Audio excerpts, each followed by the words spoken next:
Málaga hemos organizado una comisión para organizar, valga la redundancia, toda una serie de actos para conmemorar este cincuentenario. En esta comisión estamos una serie de personas que hemos pertenecido en otras épocas a la organización, aunque nunca hemos dejado de estar próximos a los que aún siguen estando, digamos, en activo, pero sin estarlo nosotros. Y bueno, nos hemos ilusionado, yo concretamente me he ilusionado pues como cuando empecé con 14 años. Estamos haciendo una serie de cosas. Hoy hemos iniciado un ciclo de conferencias que se va a hacer en el ámbito cultural, que se está haciendo ya en el ámbito cultural del Corte Inglés. Hoy la conferencia ha sido impartida por Ignacio Jiménez Soto. El título ha sido La auge de movimiento juvenil a escuela de ciudadanos. Y va a haber 2 jueves más en el mismo sitio, en el ámbito cultural del Corte Inglés. El jueves que viene la conferencia tendrá el título de La pasión de educar. La impartirá el doctor en Economía y profesor de Política Económica de la Universidad de Barcelona, don Alejandro Estruch Manjón.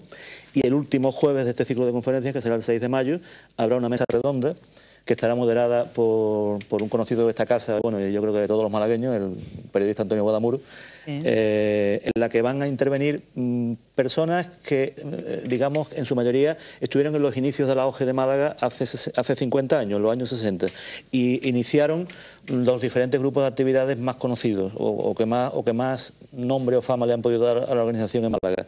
Hablo de espeleología, hablo de aeromodelismo, de náutica, de esgrima, de radio, de fotografía, de actividades subacuáticas, de salvamento y socorrismo, y habrá una serie de personas en esa mesa redonda que estará moderada por... Y arqueología. Y arqueología. Que Málaga fue pionera en España. Arqueología, sí. Los grupos de arqueología de Málaga muchas de las cosas tuvieron fama internacional, vamos. ¿Pero qué hacían exactamente los grupos de arqueología en Málaga? ¿Les dejaban las instituciones, por ejemplo, o colaboraban con las que teníais convenios? ¿Cómo lo hacíais? Bueno, no había nada. Era otra época. El grupo de arqueología de la OGE en los años 60, los años 70, era lo que había de arqueología. Es decir, las instituciones después se empezaron a dar cuenta de que era un tema que había que cuidar, pero no había nada. No había nada. El actual profesor Muñoz Gambero, que ha presentado un libro hace 4 o 5 meses sobre temas de excavaciones arqueológicas de Málaga, reconoce y habla en su libro, en las primeras 30 o 40 hojas del libro, de cómo comenzó a hacerse la arqueología en Málaga en un grupo de arqueología de la OGE. Y muchas de las cosas que va a haber en el futuro museo arqueológico, muchas de las cosas, y las más antiguas que va a haber, han sido hallazgos del grupo de arqueología de la OGE. Bueno, qué bonito, ¿no? Que ahora pudiese haber un taller, por decirlo de alguna manera, de jóvenes. Yo me acuerdo de jovencillo, yo entré en la OGE en el año 75, en el hogar que teníamos en la plaza de Arriola, que hoy es un parking. En muchos rincones del hogar había maceteros con ánforas o con jarrones, y muchos de nosotros, que no teníamos ni idea de lo que era aquello, pues quita el trasto este de aquí, ponlo allí, o quita de acá, porque claro, es que no había cultura de ese tipo, era el grupo de arqueología, pero los demás ni idea, y la sociedad malagueña, y yo creo que andaluza y española en el tema de la arqueología. Nos hemos ido concienciando un poquito, o sea que desde vuestra organización también aportasteis ese granito de arena para... Nunca reconocido como quizás debiera, pero pioneros. Pero es curioso, y duraron mucho tiempo este tipo de actividades tan llamativas, por ejemplo, el taller de radio, la espeleología, esgrima. Ahora es muy habitual escuchar todo este... bueno, no todas, pero algunas sí, arqueología, esgrima... me parecen actividades muy bonitas, ¿no? Todas estas actividades en las que fuimos pioneros, la OGE, pues en la medida que fueron dándose a conocer, pasó como con el atletismo, como se fueron profesionalizando, digámoslo así. Y entonces ya los centros especializados ya fueron acotando y poniendo dificultades hasta llegar a prohibir ese tipo de actividades. Entonces ahora cuando tenemos que hacer una actividad que entonces era libre, que nadie, ahora tenemos que pedir permiso al Museo Arqueológico Provincial, tenemos que buscarnos un arqueólogo titulado que nos acompañe, etcétera. Pero entonces no, entonces pasó con eso como con la espeleología. Cuando nosotros empezamos a hacer espeleología, la OGE intentó batir el récord del mundo de profundidad ESIMA, en la operación Mortero, años 64, 63, 64, hubo 2 operaciones, conjuntamente con unos grupos espeleólogos franceses, de Dijon y de París, y entonces no había federación de espeleología. Es decir, los que más sabíamos de espeleología, luego ya gente que salió de nuestra organización fueron creando la Federación de Espeleología y ya lo nuestro pasaron a ser grupos dentro de esa federación. Por ejemplo, en Murcia ahora mismo el presidente de la Federación de Espeleología es el jefe del grupo de espeleología de Cieza. Es decir, que hemos nutrido, sobre todo a esas, no al fútbol, en el fútbol hemos tenido futbolistas, pero no hemos sido punteros porque esto está muy profesionalizado desde el principio, ¿no?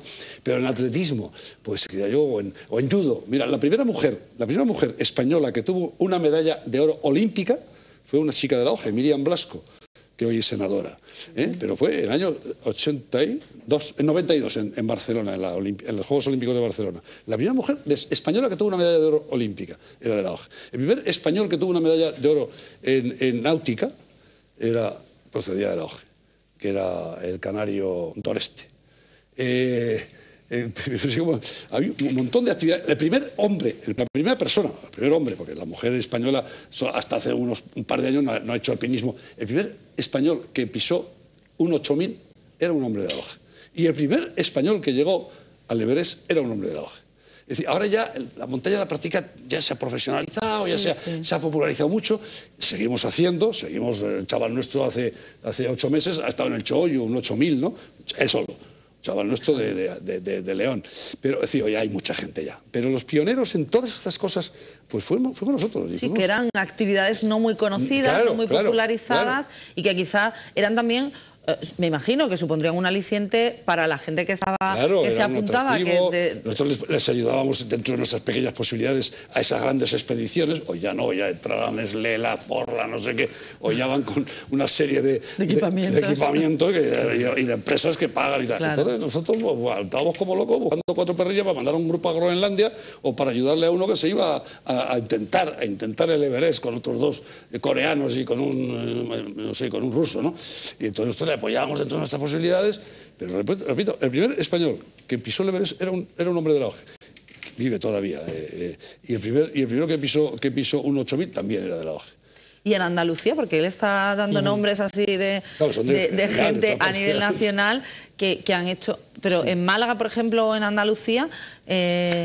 ¿Tenemos algún nombre así que también haya pertenecido a la OGE y que haya hecho algo importante? Muñoz Gambero es un hombre en el mundo de la arqueología conocido mundialmente. Muñoz Gambero, han venido gente de la UNESCO aquí a los trabajos que estaba haciendo el grupo de arqueología que dirigía Muñoz Gambero. Vino pues el profesor no sé cuánto de París, en el libro está editado, no me acuerdo el nombre, ¿no? Un profesor eminentísimo parisino que vino a conocerle por los descubrimientos que estaba haciendo el grupo de arqueología. Vino a conocerle aquí y le invitaron a ir a temas de la UNESCO. O sea que, que se el mundo de la arqueología, Málaga ha sido, pero vamos, puntera mundial, internacionalmente, sí. En Málaga, yo diría que el malagueño más famoso universalmente vivo actualmente ha estado en la OGE, Antonio Banderas. Es decir, tocando el tambor. Tocando el tambor. Sí, en alguna banda de música. La banda de cornetas de tambores del hogar de Natera. Bueno, o sea que él pertenecía, participaba de todas las actividades. Su hermano Javier, que es un gran navegante, ¿no? Sí. ¿Se hacían actividades náuticas aquí en Málaga? Porque siempre se dice que es que Málaga vive de espaldas al mar, que si no estamos implicados en este tipo de actividades. ¿La OGE ha impulsado de alguna manera? En el puerto de Málaga, frente a donde hoy está el Real Club Mediterráneo, teníamos un embarcadero grandecito, donde había un montón de Optimis. Yo es que de náutica entiendo poco, la verdad, pero de todas maneras, yo le llamo a los cabos, le llamo cuerdas. De todas formas, para este verano tal vez tengamos novedades, porque en el hogar nuestro de Torre del Mar estamos obrándolo para convertirlo en una sede, un albergue náutico. Ya tenemos allí unas piraguas y tal vez sea ese el origen futuro de retomar esas actividades náuticas para el futuro.